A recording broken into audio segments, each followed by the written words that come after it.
The first step has to be serious U.S. engagement and a decision from the U.S. as to how it wants to move forward or not in Syria.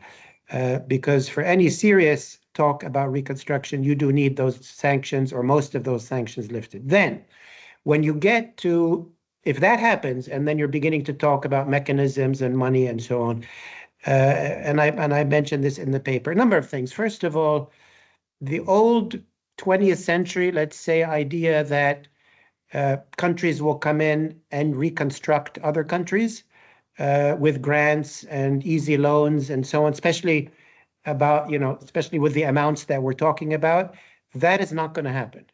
The US is certainly not going to do it. Europe doesn't have the funds for it.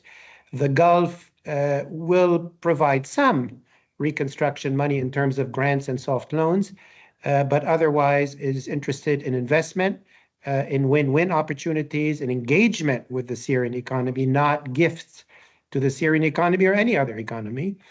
China, other big player also, is not in the business of giving grants or soft loans.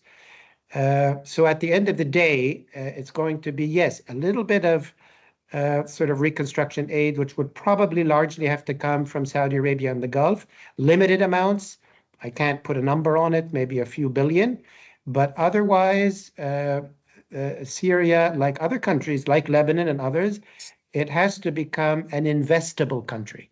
It has to create an environment where Gulf companies and Gulf interests and Chinese companies and American companies and European companies, Turkish companies certainly can come, either invest in infrastructure, invest in housing and business, the whole thing.